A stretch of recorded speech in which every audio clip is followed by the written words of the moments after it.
Hello. तो आज की वीडियो में हम बात करेंगे टॉपिक के ऊपर जिसका नाम है Shenton line and shoe makers line. तो ये मेनली हड्डी से रिलेटेड यानी कि बोन से रिलेटेड टॉपिक है, जिसमें एक लाइन होता है जो कि very important for the normal diagnosis of the hip bone and the movement. कि अगर ये लाइन कुछ डेविएट किया तो हम पता कर सकते हैं, या ऐसा हो सकता है कि कहीं ना कहीं फ्रैक्चर है या कहीं कुछ जेनेटिक्स प्रॉब्लम है। ओके, तो चलिए जानते हैं कि ये होता क्या है। तो ये लाइन जो आप देख रहे हैं, this yellow colour line is what it is the sentence line. Okay, this is the sentence line.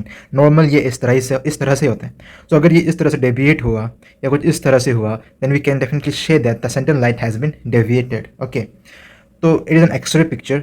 so ये continuous curve जो है is a sentence line. Okay, अगर हम बात करें इस लाइन की तो ये बनता किस तरह से, ये बनता है from the upper border of obturator foramen. Foramen मतलब जो भी फोरामेन, जहाँ भी फोरामेन आए वहाँ समझिएगा होल है। ओके, मेडिकल टर्म में फोरामेन का मतलब होता है होल या गड्ढा। तो ये गड्ढा जो है, this is the foramen.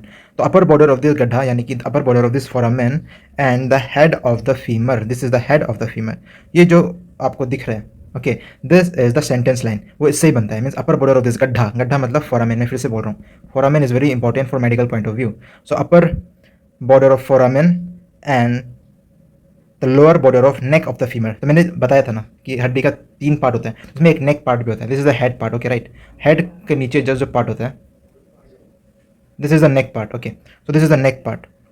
This neck part and the upper part border of the foramen forms the Shenton's line.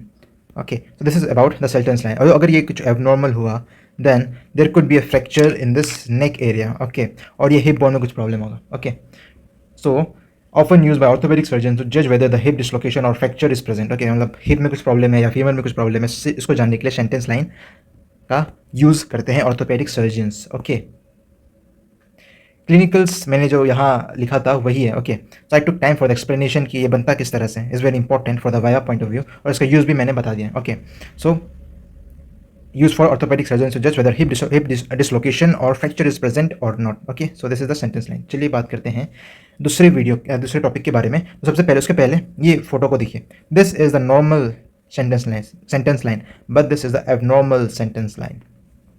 Here deviation can be seen, right? Like head of femur and hip के बीच में कुछ communication gap है।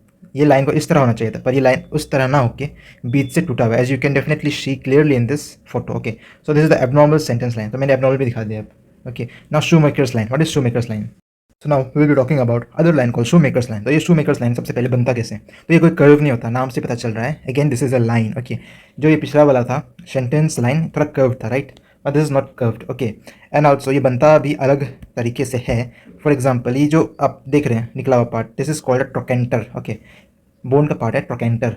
And जब ये superior iliac spine of the hip, तो ये area जो है, this is the superior iliac spine, यहाँ से एक डॉट बनाएंगे, यहाँ एक डॉट बनाएंगे। जब हम इस लाइन को मिलाएंगे, then it will pass through the umbilicus. अगर यहाँ अम्बिलिकस है तो इन दोनों को हम बनाएंगे, यहाँ का भी सुपीरियर ट्रोकेंटर और एंटीरियर इलेक्स स्पाइन को ज्वाइन करके उधर पास करेंगे। तो ये जहाँ मिलते हैं उधर ही मेनली अम्बिलिकस प्रेजेंट रहता है। Okay, so right, if this जो निकला हुआ पार्ट है, दिस ट्रोकेंटर पार्ट, अगर वैसा ना निकला हो या कुछ एबनॉर्मलिटी हो तो shoe makers line will not pass through umbilicus. तो ये भी ऑर्थोपेडिक सर्जन को बताता है कि कुछ ना कुछ प्रॉब्लम है आइदर इन हिप बोन और in the femur. Okay, so if greater trochanter is elevated then this line passes below the thumb. Okay, तो ये यहाँ फोटो देखिए, ये है नॉर्मल। ओके, ये है नॉर्मल साइड, ये है नॉर्मल साइड। ओके, यहाँ गैजेट ट्रोकेंटर नॉर्मल है, बट यहाँ देखो फ्रैक्चर्ड है। ओके, फ्रैक्चर्ड है मतलब जो ट्रोकेंटर पार्ट है वो ऑफकोर्स वो जो उठा हुआ पार्ट है थोड़ा कम उठा होगा, right, so it will pass below the umbilicus. So this line very helpful for the orthopedician to distinguish whether there is a problem or not. Okay, तो यही था इस वीडियो में। Thank you so much for your patience listening. Thank you so much.